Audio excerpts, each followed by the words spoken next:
শুরু হয়েছে, তবে এখনো পর্যন্ত কিন্তু হাটগুলো সেভাবে জমে ওঠেনি। আমি যেই ধোলাইখাল হাটে আছি সেই হাটে পশুর সরবরাহ রয়েছে ৩.৫ থেকে ৪ হাজারের মতো, কিন্তু যারা ইজারাদার রয়েছেন তারা বলছেন এই হাটে পশুর সরবরাহ থাকতে হবে ১০ থেকে ১৫ হাজারের মতো। সেই জায়গায় অনেকটা ঘাটতি রয়েছে। পাশাপাশি এখনো পর্যন্ত কিন্তু ক্রেতা যারা আসছেন তারা এসে ঘুরে ফিরে দেখে চলে যাচ্ছেন, কিংবা দাম যেটি পশুর দামটি একটু যাচাই বাছাই করে যাচ্ছেন। তারা যেটি বলছেন যে অযৌক্তিকভাবে অনেকটাই বেশি পশুর দাম চাওয়া হচ্ছে। একটু আগে আমরা দেখছিলাম যে একটি গরুর দাম চাওয়া হয়েছে ১৮ লাখ, কিন্তু ক্রেতা বলছিলেন এই গরুটার দাম সর্বোচ্চ ৮ লাখ হতে পারে। অর্থাৎ একটি বিস্তর ফারাক রেখে দাম কিন্তু চাওয়া হয়েছে, এবং এই ধরনের বাকবিতণ্ডা কিন্তু গরুর হাটে একটি সাধারণ দৃশ্য হয়ে থাকে এই সময়।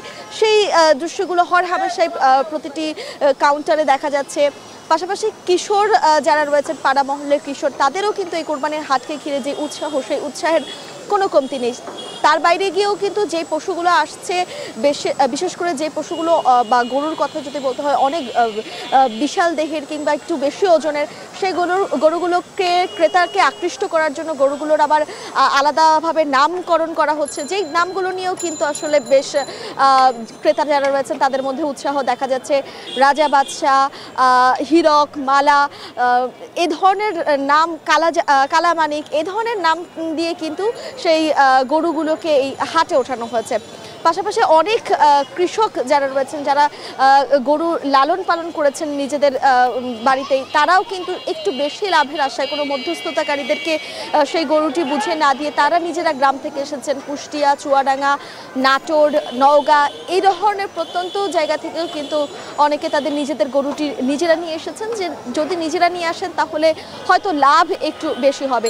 এছাড়া গরুর দাম যে বাড়তি ক্রেতারা দাবি করছেন, সেই পরিপ্রেক্ষিতে যারা বিক্রেতা রয়েছেন তারা বলছেন যে এবছর গোখাদ্যের দাম অনেকটা বাড়তি ছিল, যার ফলে আসলে গরু তাদেরকে বাড়তি দামে বিক্রি করতে হচ্ছে। পাশাপাশি একটি গরুর পেছনে তাদের যে শ্রম, যেই বিনিয়োগ করতে হয়েছে গত ৩ থেকে ৪ বছর একটি গরুর লালন পালন করতে গিয়ে, সেই গরুর দাম অনুযায়ী কিন্তু তারা আসলে মূল্য নির্ধারণ করে সেই মূল্যগুলো বিক্রেতার কাছে চাইছে। কিন্তু বিক্রেতার কাছে আবার অপরদিকে মনে হচ্ছে এবছর আসলে অন্যান্য বছরের থেকে স্বাভাবিকভাবে গরুর বা যদি গরু কিংবা পশু কোরবানির যে পশু রয়েছে সেই পশুর কিন্তু দাম অনেকটাই বাড়তি।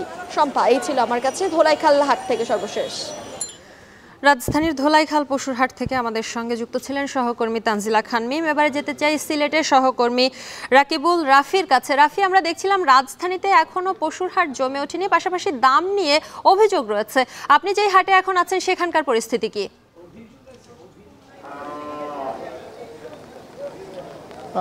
দেখুন, এই যে আমি এখন বর্তমানে দাঁড়িয়ে আছি সিলেটের বৃহৎ পশুর হাট কাজীর বাজারে, এবং এখানে যে অবস্থা দেখতে পাচ্ছি, আসলে সিলেটের পারিপার্শ্বিক অবস্থা যদি আমি আপনাদেরকে বলি তাহলে বলা যায় যে এখন পর্যন্ত সিলেটে যে অবস্থা বা আবহাওয়ার যে অবস্থা, মুষলধারে বৃষ্টি পড়ছে এবং একই সাথে সাথে কিন্তু বৃষ্টিপাত অব্যাহত রয়েছে। এবং আরও যদি বলি যে এই যে সিলেটের যে কাজীর বাজার পশুর হাট, সেখানে কিন্তু ১০ থেকে ১৫ দিন আগেই কিন্তু একরকম যে পশুর হাট যেটা রয়েছে সেটা জমে উঠে কোরবানি ঈদকে কেন্দ্র করে। কিন্তু এখন পর্যন্ত যে অবস্থা দেখেছি এবং বিক্রেতাদের সাথে আমরা কথা বলেছি, ব্যাপারীদের সাথে কথা বলেছি আমরা, তারা বলছেন যে একরকম বলা যায় যে এখন পর্যন্ত কোনো রকম ক্রেতা সমাগম হয়নি এবং তারা একরকম হা করেই বসে আছেন ক্রেতাদের জন্য।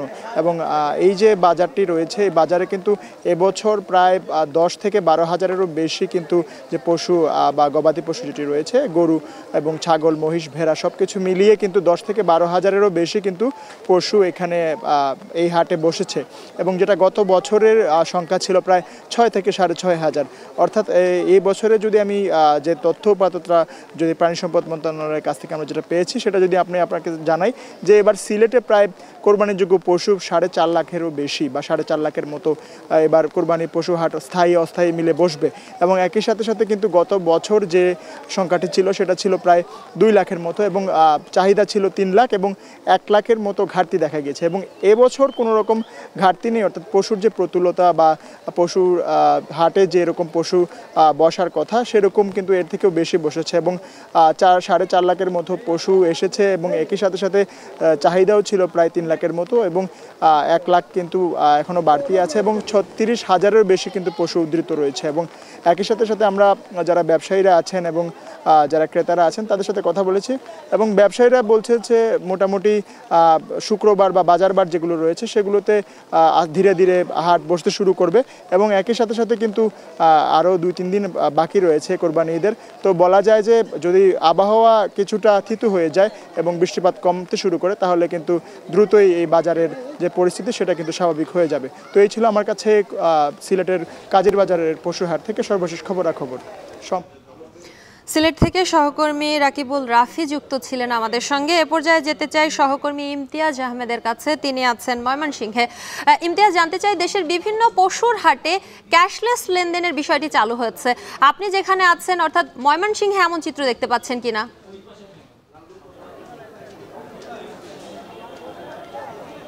শম্পা, ময়মনসিংহে কিন্তু ইতিমধ্যে জেলা প্রাণী সম্পদ অধিদপ্তরের যে তথ্য রয়েছে যে প্রায় 160টি হাট কিন্তু প্রস্তুত রয়েছে। ময়মনসিংহের বিভিন্ন জেলা উপজেলার গুলোতে কিন্তু একেবারে প্রত্যন্ত গ্রামগঞ্জে কিন্তু হাটগুলো বেশ জমজমাট হয়ে উঠেছে এবং আমি রয়েছি ময়মনসিংহের সদর উপজেলার দাপুনিয়া বাজার DKGS ইউনাইটেড কলেজ মাঠে এবং এখানে একেবারে ক্রেতা বিক্রেতায় কিন্তু একেবারে লোকারণ্য। মূলত যারা কোরবানি পশু কিনতে এসেছেন আমরা দেখতে পাচ্ছি যে প্রচুর যেরকম কোরবানির পশু সমাগম হয়েছে, ক্রেতা সমাগম হয়েছে। বিশেষ করে এক এক হাটের কিন্তু এক একটা আমেজ রয়েছে এবং প্রকার আকার ভেদে দামেরও কিন্তু পার্থক্য দেখছি। গতকালকে যে হাট আমরা দেখিয়েছি ময়মনসিংহ থেকে মুক্তাগাছা নতুন বাজার ত্রিমোহনী হাট, সেখানে কিন্তু আমরা দেখতে পেরেছি যে বড় সাইজের গরুগুলোই বেশি এবং এই হাটে আমরা সবচেয়ে যে বিষয়টি ভিন্ন দেখতে পাচ্ছি সেটা হচ্ছে ছোটো সাইজের যে গরুগুলো রয়েছে, ষাঁড় গরুগুলো রয়েছে, সেগুলো কিন্তু আমরা প্রচুর দেখতে পাচ্ছি। বিশেষ করে প্রান্তিক পর্যায়ে যারা কৃষক রয়েছেন, যারা একটা দুটো করে গরু আসলে সারা বছর লালন পালন করেন এবং তারা যে সেটি কোরবানি ঈদে বিক্রি করার জন্য যে নিয়ে আসেন সেটিগুলো কিন্তু নিয়ে এসেছেন। এবং পাশাপাশি আমরা কিন্তু দেখছি বিভিন্ন পাইকার ফড়িয়া, বিভিন্ন খামারি যারা রয়েছেন বিভিন্ন উপজেলা থেকে, বিশেষ করে ত্রিশাল, ফুলবাড়িয়া এবং মুক্তাগাছা সহ হালুয়াঘাট, ধোবাউড়া এবং বিভিন্ন পার্শ্ববর্তী যে জেলাগুলো রয়েছে সেখান থেকেও কিন্তু প্রচুর গরু কিন্তু খামারিরা, পাইকার ফড়িয়ারা কিন্তু নিয়ে আসছেন।